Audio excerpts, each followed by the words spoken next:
Vamos orar então? Deus e Pai, nós te agradecemos nosso tempo hoje à noite. Obrigado pela tua palavra que tem trazido consolo e graça para todos nós. E que hoje à noite a gente possa experimentar um pouco mais da tua palavra e da tua vontade.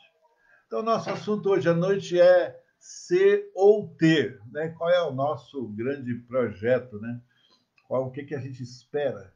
O que isso vai fazer conosco? O que é mais importante?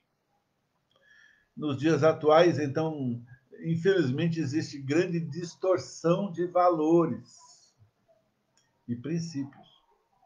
Ah, e essas duas palavras, ela vai mais ou menos definir a sua vida, né? Ou você vive para ser, ou você vive para ter. E muito do que tem sido as nossas frustrações pessoais, e por que não ministeriais, né? Se você está dentro de uma perspectiva de ministério, até por serem mal compreendidas.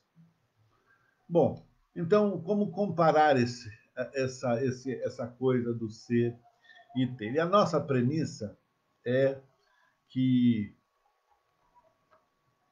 João ele vai falar sobre isso, e nesse texto de 3 João capítulo, verso 2, e ele vai falar com Gaio, né? Seu amigão, ele começa aqui no verso 1 dizendo: o presbítero ao amado Gaio, a quem eu amo de verdade. E aí veio o texto, a gente já leu um pouquinho antes, eu vou reler agora, diz assim: amado, acima de tudo faço votos por tua prosperidade e saúde, assim como é próspera a tua alma. Na versão da linguagem de hoje, poderia ser traduzida, apesar que não é uma tradução, né? A linguagem de hoje é uma transliteração. Ela diz assim: meu querido amigo, tenho pedido a Deus que você vá bem em tudo e que esteja com boa saúde, assim como está bem espiritualmente. Eu acho que essa maneira de falar, embora não é a tradução, ela explica e expõe muito melhor o que é que João queria dizer. Então, João está desejando e declarando ao seu amigo a prosperidade exterior e interior, não é? Ele está falando de uma vida que está sendo próspera. Ele fala: faço votos por tua prosperidade e saúde, como é próspera a tua alma. E eu acho interessante definir a prosperidade como um estado de espírito, é como você se sente em relação ao que está ao seu redor. E tem vários textos na Bíblia que vão trazer essa questão também para nós, né? E como todas as coisas cooperam para o bem, lá de Romanos capítulo 8, Paulo já falou assim. Então, é uma relação de bem-estar espiritual, familiar. A prosperidade não é uma coisa que eu posso querer numa área onde eu estou tentando aprender, tentando crescer, e na outra eu não estou nem aí. Eu estou querendo ganhar dinheiro, eu estou querendo fazer fortuna, eu estou querendo ir melhor e bem, e aí eu esqueço qual é o propósito que eu estou aqui. Eu vim para ser e não para ter. E eu acho que dentro dessa perspectiva que a gente está vivendo aqui, nessa pandemia, ela traz algumas questões bem claras aqui. Né? O que é essas questões bem claras? É que a gente começou a perceber que alguns de nós tinha condições de ter algumas coisas, mas não podia usufruir. Não era que seja rico, mas tinha condições, até porque, se você for ver as nossas praias lotadas, não tinha só gente rica, né? Tinha gente que tinha condições de ter, não podia ter por causa da pandemia. E até cristãos, talvez, que estão aí tentando é, dar, dar uma nova perspectiva à sua vida, porque estão nessa dualidade entre o ser e ter. A vontade de Deus, de fato, é que possamos ser bem-sucedidos em todas as coisas. Porém, precisamos entender que para esta prosperidade ser bênção em nossas vidas, é necessário estar baseado em uma prosperidade interior do ser. Se você não está bem com Deus e com o próximo, se você ainda navega nos dois mares com um pouco de liberdade, é porque você ainda não entendeu o propósito de Deus para a sua vida. João está conversando com o Gaio sobre esse assunto. A prosperidade exterior está diretamente ligada à prosperidade interior. Não tem como você ir bem numa área e, ao mesmo tempo, preferir mal noutra. E prosperidade aqui, eu não quero... Já falei um pouco antes, eu quero trazer de volta aqui. Não estou falando sobre finanças somente, né? Quando, então, há um desequilíbrio entre a prosperidade de fora, ter, com a prosperidade de dentro, ser, o que seria uma bênção pode se tornar uma maldição. Algo extremamente ruim. Você quer ver uma coisa? Salomão, né? Todos nós conhecemos a história de Salomão, o homem mais sábio da terra, e ele pede a Deus sabedoria, Deus oferece qualquer coisa para ele, riqueza, poder, o que ele quisesse.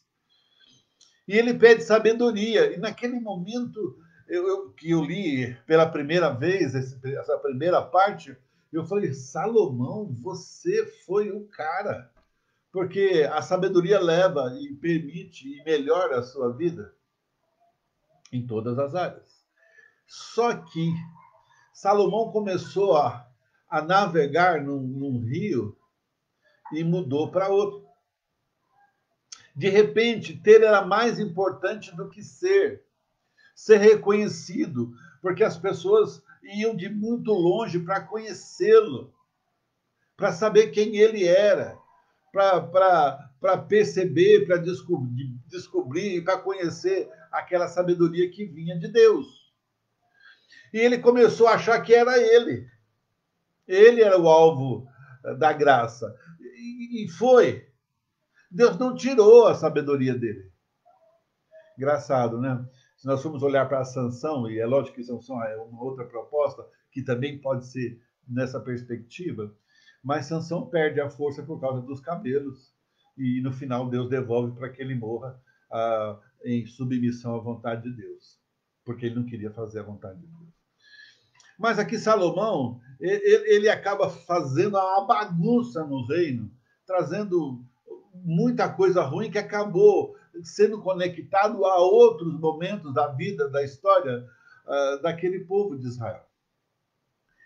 E olha, eu quero que a gente tenha isso bem claro para nós hoje à noite.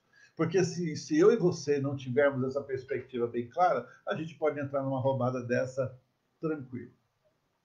Enquanto algumas pessoas valorizam mais o ter do que o ser, a Bíblia nos mostra que o ser, a prosperidade interior, quando desenvolvida e próspera, nos traz total satisfação e plenitude, independente do ter.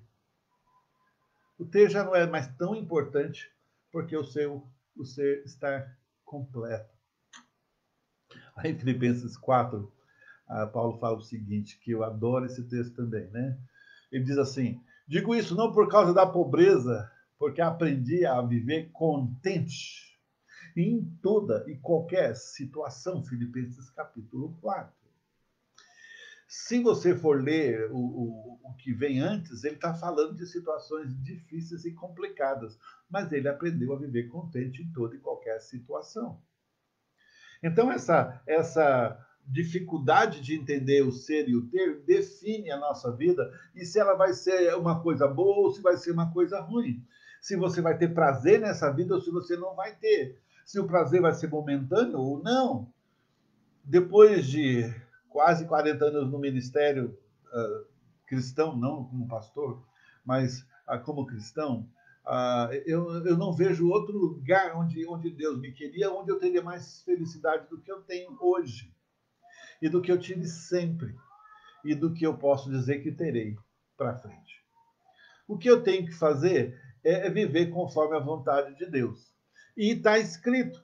Não tenho que sair buscando, eu não sou preso a nenhum milagre específico sobre a minha vida ou sobre a vida de quem quer que seja, mas sim preso à vontade de Deus. Jesus, quando Deus fala com Moisés, e Moisés pergunta para ele: e aí, Deus, eu falo o quê? Quem é você? Ele fala, eu sou. Eu sou. Não, eu tenho. E Deus tinha. Mas apesar dele ter e poder, o que importa realmente é o que e quem você é e o que você desenvolve no ser, no seu espírito fortalecendo. O ter é apenas um complemento para quem possamos ajudar a outros desenvolver o ser. Irmão, o maior ministério que você vai ter na sua vida, não importa o quão sábio você é, não importa o quanto você tenha, não importa a erudição do seu conhecimento, é o quanto isso é verdade e vivido e você é capaz de mostrar, de ser testemunha, de viver uma vida que se compara a um discurso. Mateus 6,33 é um texto que todo mundo conhece, né? E eu também adoro. Ele diz assim: mas buscai primeiro o. Você completou? Eu sei. Buscai primeiro o reino de Deus e a sua justiça, e todas as outras coisas vos serão acrescentadas. É o ser. E eu não estou minimizando, nem tornando a coisa simplória. Eu estou dizendo que há uma promessa para este homem e essa mulher que vai lutar para ser. E não é fácil, porque vai haver muita intromissão, muito problema, muita dificuldade, muitas situações que vão atropelar e vão tentar tirar você do seu propósito. Não tenha dúvida de que as coisas vão lutar contra você, mas lembra, o que você tem, todo mundo pode ter. Mas o que você é, este realmente é você. E é uma pergunta fácil de responder. Quem sou eu?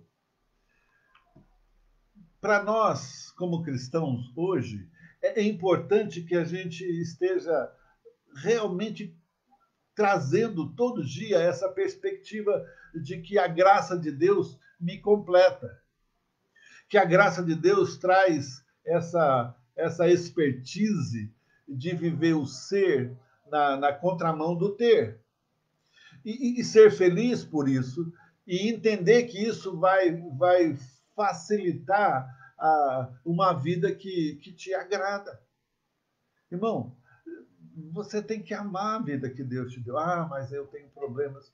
É claro, todo mundo tem problemas. E eu vou precisar administrá-los. Eu vou precisar trabalhar com eles. Caim, ao ser colocado diante de Deus, ele recebe o primeiro conselho da história. E Deus fala para ele: olha, Caim, você precisa entender uma coisa. O seu pecado está à porta e ele é contra você. Cabe a você dominar-se. Não tem oração poderosa que tira. Percebe? Deus não vai segurar você para não fazer uma bobagem. Você e eu precisamos ser capazes de entender a graça de Deus e viver por ela. É claro que Deus age. É claro que o Espírito Santo está agindo em você, discernindo o certo do errado. Porque quando chegar lá no céu, cada um de nós vai prestar contas. Não é Deus que vai prestar conta de você, é você que vai prestar conta de você mesmo. Se Deus estivesse com esse alvo de controlar as pessoas, certamente quem teria que ser colocado nos bancos dos réus é Deus e não eu. Porque eu não sabia o que estava fazendo e Deus que sabia deixou. Esse tipo de pensamento, ele existe hoje até em cristãos. Quando perdem algo que é muito valoroso, às vezes um negócio de família, às vezes alguém da família. né? Próxima. E ela vive essa inconstância de querer colocar a culpa em alguém, porque por que Deus deixou morrer? Por que Deus deixou eu perder esse negócio? Né? Eu imagino que saindo dessa pandemia toda, eu já disse isso várias vezes, vários negócios não vão sair, não vão voltar, por quê? Porque já morreram. Morreram. Eu só não gostaria, e eu entendo que seria muito importante, que cristãos, depois dessa pandemia toda, depois dessa situação toda, que não acabou ainda, não fosse capaz de sair dessa pandemia dizendo: Deus não cuidou de mim. Porque Deus cuida. Mas o importante é que não é saber, é crer. Você crê que Deus cuida de você? Ah, não vai ter filé mignon todo dia, queridão. Talvez vai ser coxinha de asa. Gosta não, é? Pois é. A opção 2 é zoiudo. Ah, mas Deus não me ama, Deus não me... Irmão, querido, querida, Deus prometeu cuidar de você e está cuidando. Você queria mais destaque? Deus não prometeu isso. Você queria mais saúde? Deus não prometeu isso. Você queria uma família equilibrada e sem problemas? Quando foi que Deus prometeu isso? Nem Jesus, com o grupo pequeno que ele formou, teve isso. Porque somos humanos. Então, essa dicotomia entre ser e ter precisa ser definida. Porque a prosperidade de um leva à outra. E aí, Deus vai podendo agir na sua vida porque, em primeiro lugar, você permite. E não é que você tem que deixar Deus fazer ou não estou dizendo isso. Eu estou dizendo que você permite que a palavra dele mude a sua vida. E ela só muda se você permitir. Esse conflito entre ser e ter é uma decisão minha e sua, é nossa. A igreja de Deus, ela foi formada para a gente experimentar um pedacinho do céu na terra e um pedacinho do inferno também. Irmão, eu preciso aprender, eu preciso crescer, eu preciso abraçar a graça de Deus e eu preciso olhar para mim mesmo, olhar no espelho e ver se aquilo que Deus planejou para a minha vida, eu quero. Se aquilo que Deus planejou para a minha vida, eu busco viver. Eu me controlo. E Paulo fala que ele se batia, né? Não precisa disso, tá bom? Mas às vezes vai ser difícil engolir o sapo. Vai ser difícil. Bom, eu proponho que você engula com água. Tá, eu gostaria de um suco para engolir o sapo. Porque vamos tratar, e não é que a situação não deva ser tratada, deve, claro que deve, pode, precisa, mas não tem que ser do meu jeito, do seu jeito. Irmãos, eu vejo tantos irmãos passarem anos a fio dentro da vontade de Deus, ah, sem saber o que estavam fazendo. E estavam fazendo, mas não sabiam o que estavam fazendo. Então, não tinha a alegria de fazer a vontade de Deus, porque nem sabia que estava fazendo a vontade de Deus, porque quiseram aceitar a vontade de Deus como a sua própria vontade. Esse conflito entre o ser e ter acaba desestruturando a capacidade que nós temos de discernimento. Para Deus, a importância é que você seja capaz de continuar próspero. Seja você mesmo, seja grande, sábio e próspero. O que provamos e desenvolvemos por dentro pode determinar a dimensão do que provaremos por fora. Não deixe que as circunstâncias, as coisas ou as pessoas mudem o seu amor e a sua submissão a Deus. É o melhor que você pode fazer, meu irmão, minha irmã. Porque quando o seu tempo chegar, quando o meu tempo chegar, se Jesus não voltar antes, aleluia, maranata que seja hoje, né? Mas se não for, quando chegar aquele dia que Deus vier me buscar, eu quero partir amando tudo que Deus fez. E amando todas as pessoas que estiveram na minha vida. E tendo a certeza que eu fiz tudo o que era possível para servir esse Deus que me amou, que morreu por mim, me resgatou do pecado para a vida. Que você tenha uma semana interessante. Amanhã é feriado, não é? Espero que você aproveite bem. Cuidado com a praia, cuidado. Né? E se cuida, gente. Se cuida mesmo. Essa desgraça chamada Covid, ela veio para nos testar. E não é que ela veio que Deus falou, vou testar aqueles crentes lá e jogou. Não é. É que ela está aí para ver e separar os crentes dos não crentes. Para separar aqueles que conseguem entender o que está acontecendo e aqueles que não conseguem. E o que é pior, irmão e irmã, muitas vezes, aqueles que não querem entender são responsáveis por levar a desgraça para a vida daqueles que entenderam. Então, se cuide por você, por os outros, por mim também. E eu vou fazer a mesma coisa. Entre o ser e ter, seja, para a glória de Deus, em nome dele. Nós vamos orar agora. Deus e Pai, nós te agradecemos mais uma vez. A tua vontade e a tua graça nas nossas vidas. Que a gente consiga continuar sobrevivendo a essa confusão que é a vida.